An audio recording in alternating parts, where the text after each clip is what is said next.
अब हम हमारी एक्सरसाइज 5.2 के क्वेश्चन नंबर 3 का फर्स्ट वाला पार्ट करेंगे। अब इसमें हमें दिया है कि फर्स्ट टर्म दिया है, लास्ट टर्म दिया है, लेकिन बीच का एक टर्म गायब है, तो अपन को उसकी वैल्यू निकालनी है। तो पहले अगर मेरे को ये टर्म ढूंढना है तो मेरे को डी की वैल्यू लगेगी। ए तो मुझे दिया है लेकिन मेरे को डी की वैल्यू लगेगी, तो मैं ये वाला टर्म उठाता हूं। तो ये कौन सा टर्म है? Third term. तो A to the base 3 equals to A plus 3 minus 1 in brackets into D. अब ए टू द बेस 3 की वैल्यू है 26, तो 26 इक्वल्स टू ए की वैल्यू दी है 2 प्लस 3 माइनस 1 मतलब 2 इंटू डी, क्योंकि हमें डी की वैल्यू निकालनी है। डी की वैल्यू आ जाएगी तो ये भी बाहर आ जाएगा। तो 26 माइनस 2, क्योंकि यहाँ प्लस में इसको इधर लेके ये minus 2 equals to 2d। 24 equals to 2d आ गया हमारा, और 24 divided by 2 equals to d की वैल्यू आ गई 2 1 जा 2 12 जा, d इक्वल्स टू हमारा 12 आ गया। अब मेरे को सेकंड टर्म निकालना है, मतलब a to the base 2 equals to a plus 2 minus 1 in brackets into d। तो a टू द बेस 2 निकालना है, इसकी वैल्यू नहीं पता है, तो a to the base 2 equals to a की वैल्यू दी है हमें 2, तो 2 प्लस 2 माइनस 1 मतलब 1 इंटू d मतलब 12। तो a to the base 2 equals to 2 plus 12, तो a टू द बेस मतलब मेरा सेकंड टर्म आ जाएगा 14।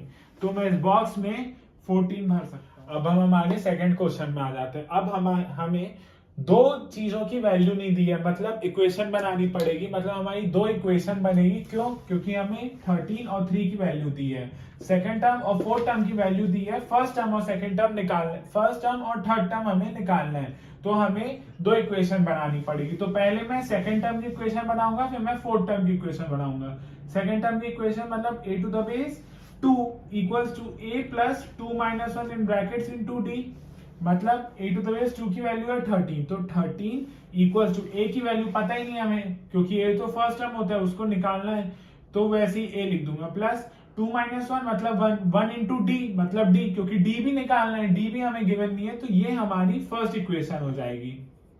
फिर मेरे को सेकंड इक्वेशन बनानी पड़ेगी, सेकंड इक्वेशन बनेगी ये फोर्थ टर्म से, तो मतलब a to the base 4 equals to a plus 4 minus 1 in brackets into D. a to the base 4 की वैल्यू है 3 इक्वल्स टू a हमारा कितना है, a की वैल्यू ही नहीं है, a तो हमें निकालना है, तो a प्लस 4 माइनस 1 मतलब 3 इंटू डी मतलब 3d। ये हमारी सेकेंड इक्वेशन बन गई। अब अपन को सब्ट्रैक्टिंग इक्वेशन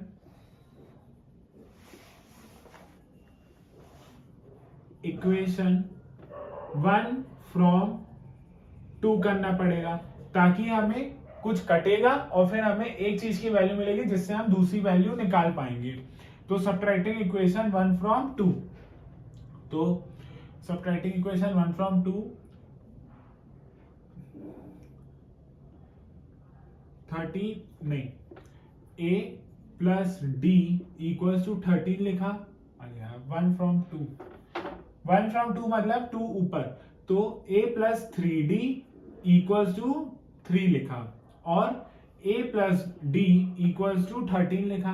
अब माइनस साइन लगाएंगे, माइनस माइनस माइनस, फिर a माइनस a पूरा कट जाएगा, 3d minus d, 3d minus d मतलब 2d बचा, 2d इक्वल्स टू, अब 3 में से माइनस 13 करूंगा मैं तो माइनस 10 बचेगा। अब ये आ गया कि 2d इक्वल्स टू माइनस 10 आ गया हमारा, अब ये 2 नीचे चले आएगा, तो d equals to minus 10 divided by 2 equals to ये 1 जा ये 5 जा, तो माइनस 5 आ गया हमारी d की वैल्यू। अब मेरा d आ गया -5, लेकिन मेरे को क्या चाहिए, मेरे को a की भी वैल्यू चाहिए, तो मैं फर्स्ट वाली इक्वेशन में d की वैल्यू डाल दूंगा।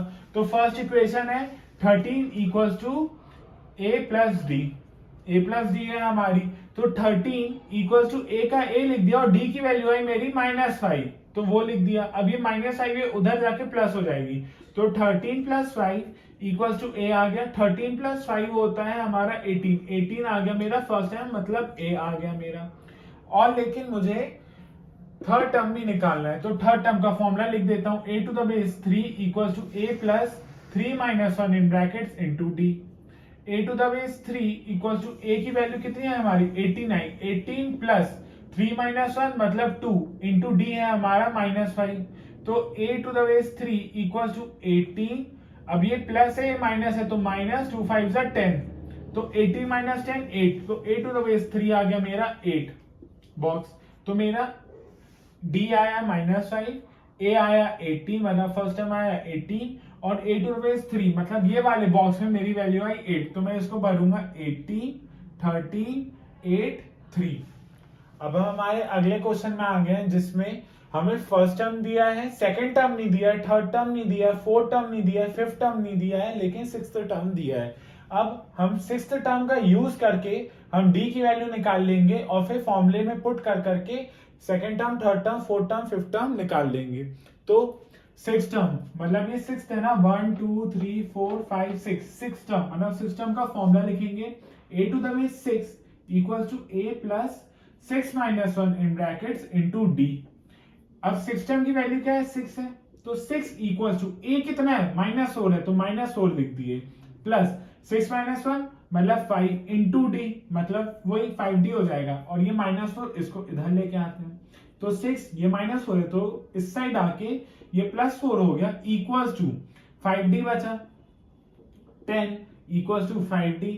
अब ये 5 नीचे आएगा तो 10 divided by 5 equals to d, तो ये 5 1 जा 5 2 जा 10, तो d की वैल्यू हमारी आ गई 2, d की वैल्यू अब 2 आ गई। अब बस कुछ नहीं करना है, second term, third term, fourth term, fifth term निकालना है, तो a to the base 2 equals to a plus 2 minus 1 in brackets into d।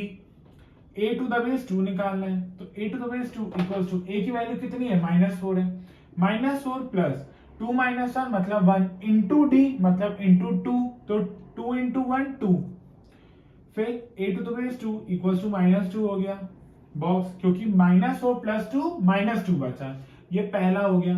अब a to the base 3 equals to a plus 3 minus 1 in brackets into d। a to the base 3 equals to a की value कितनी है -4 है, तो -4 plus 3 minus 1 मतलब 2 into d की value कितनी दी है 2, तो a to base 3 equals to -4 plus 2 into 2 4 मतलब +4। अब -4 +4 हो गया हमारा 0, तो a to the base 3 equals to 0 आ गया हमारा। ऐसे अब अपन थर्ड टर्म निकालेंगे, थर्ड टर्म तो ये हो गया है, हम फोर्थ टर्म निकालेंगे, तो a to the base 4 equals to a plus 4 minus 1 in brackets into d। a to the base 4 equals to a की वैल्यू है -4 प्लस 4 माइनस 1 मतलब 3 इंटू d मतलब इंटू 2। अब a to the base 4 equals to -4 plus 6, अब -4 plus 6 करेंगे तो हमारी value बचेगी +2, तो a to the base 4 equals to +2 आ गया हमारा।